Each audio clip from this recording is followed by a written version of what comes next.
mother's in an open casket, you're in a suit and shades. You take your iPhone out and you snap it.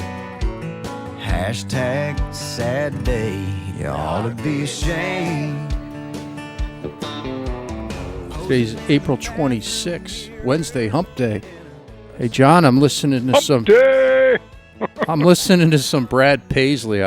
I saw his new album dropped on Tidal, and it said hashtag selfie, the internet's forever, and I said, I got to listen to that song. Why am I not surprised? Well, it's funny. Although I wouldn't have picked you as a Brad Pasiley guy. Well, no, I listened to it just in case I have a conversation with Pete, because Pete loves country music. Very true. Very true. Pete's a big country guy. So this is an homage to him. I figured, well, I can say to Pete, hey, did you listen to that new Brad Pasiley album? You know, country music's fun. Oh, hell yeah. Beer. Love it. In fact, as you know, I listen to it a lot up in the office. Got nothing but love for country music. It's simple. Jason Aldean, Blake Shelton, Josh Dorn. I mean, you name it. I love them. Now you can listen to Brad Pasiley. He's got a new one out. I love Brad Pasiley too. So that's what got me he's started. Excellent. Hey, nice trade on that ESRX you mentioned yesterday. Every once in a while, the trading gods smile down on you when you do those things.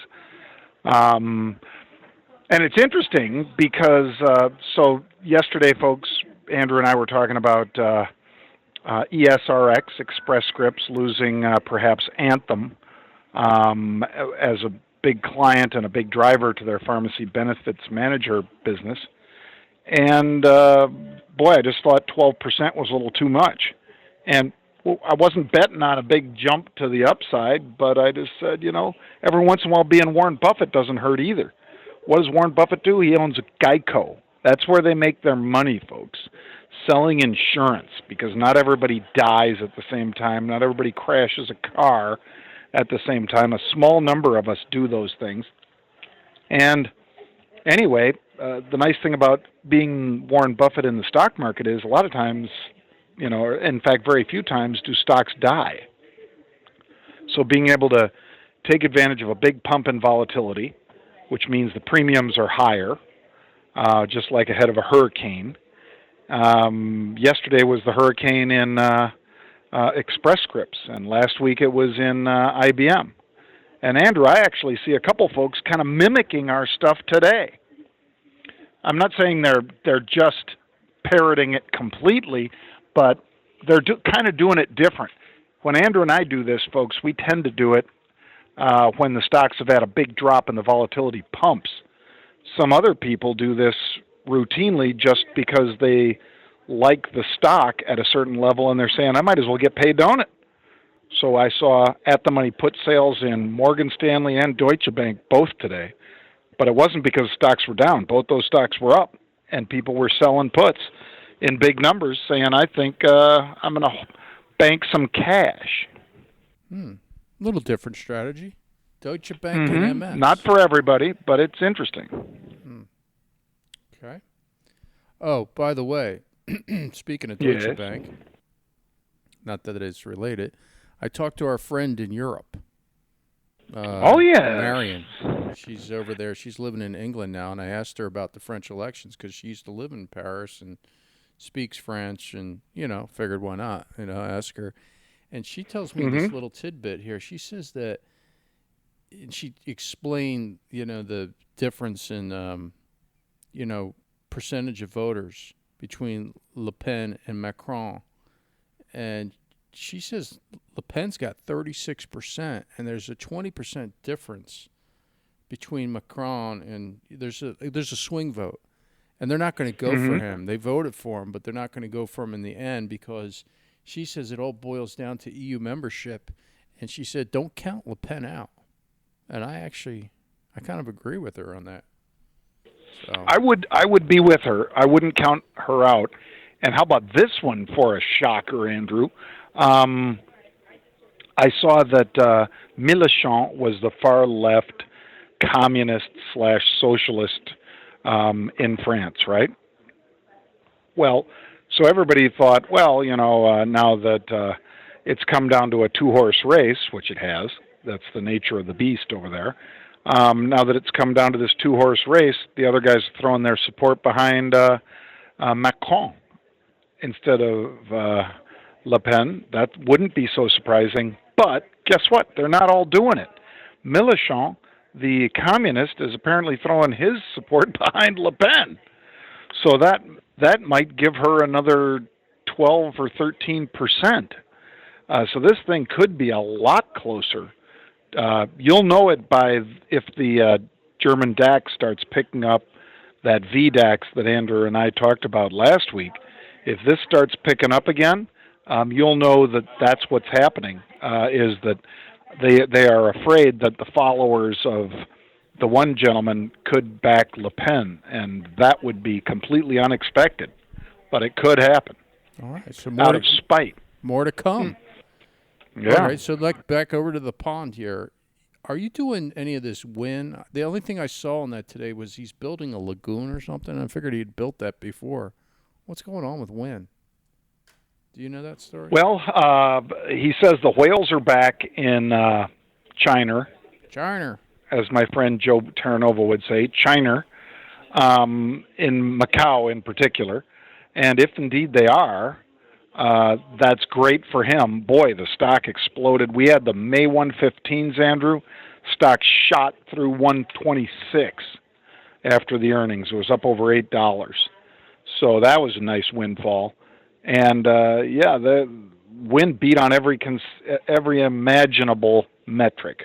Every metric. Okay. And what else you doing? Anything you looking at today? Well, let's see. Took some profits in General Dynamic. That was a nice one. That was just from a week ago. Sold off the. It made a big surge. I think we were buying these calls, Andrew, for under $3, and they went to I think 8 or close to 8 today. And that was a nice one. I bought pizza for the group over at the Fast Money team because whenever I have a big windfall like that, I figure it's good luck. Oh, did you? So what kind of pizza do you buy? Oh, a whole bunch. Truffle oil and arugula. Nice. With goat cheese on one. One was meatball. One was, margarita pizza. And the other was this is like New arugula Jersey. and something else. It's like New Jersey and soprano it's thin pizza. crust. Oh, yep, thin crust. The good stuff. Oh, that sounds good. Now you're making me hungry. Now I want some. Erica agrees. For all of you who don't know who Erica is, she works next to me here at CNBC, and she agrees. That's the good pizza. I'm thinking about getting some more gold. Oh yeah? Yeah, I would load it up on it yesterday. I figured I might as well buy some more today, right? I guess. I'd be more comfortable selling puts in there than I would be buying calls. I don't know. But I'm buy the whatever. Stock. I'm buying the nugget. I don't know. I'll just hold on to it. Right. See what happens. I'll know worried. by the end of this podcast whether I'm an owner or not. What did you do any of this Twitter? I'm not doing any of that. I did nothing in Twitter. And in fact, just because I was talking bad about them, people were thinking I'm shorted or something. I'm not shorted. I have no positions at all in Twitter. I like Jack Dorsey. I'd love to say he's a friend, but he's not. I've written to him several times, and I know his girlfriend. But occasionally I do hear from them. And I just think that, you can't have a situation where your volume is going down on your revenue from advertising when Google and Facebook are killing it, because it's singular. It's just a Twitter event. So I have no position, no dog in that hunt. Not long it, not short it. All right. Well, let's end it there. I'm going to go. All right. I'm going to end this and well, throw it online. We'll have a fun time. I think I might have some interesting picks to put up tonight. By the way, saw Carl Icahn at dinner last night. I'll talk to you about that tomorrow, Andrew. I tease. was at dinner, and all of a sudden Carl came in with a entourage of 7 people. Does he have? I'll tell you about the restaurant and about Carl. Does he still have his cane with the skull on it, with the diamonds in it? Never saw him with a cane. Maybe he used to, but I'm only honestly, kidding. I've never seen. If I was Carl okay. Icahn, I would have like a silver skull with 2 like huge diamonds in it, and I'd point it at people, say you like a witch out doctor. of my way, sir. I'd be like a witch doctor icon. Mm-hmm. All right, man. All right, I'll let you go. Well, remember, folks, tell a friend, please. Share this with some folks, and tell them to subscribe. And if you haven't already done it, you should subscribe. It's free, right over at iTunes or YouTube. And you can listen to Andrew and I pontificate about stocks and pop culture.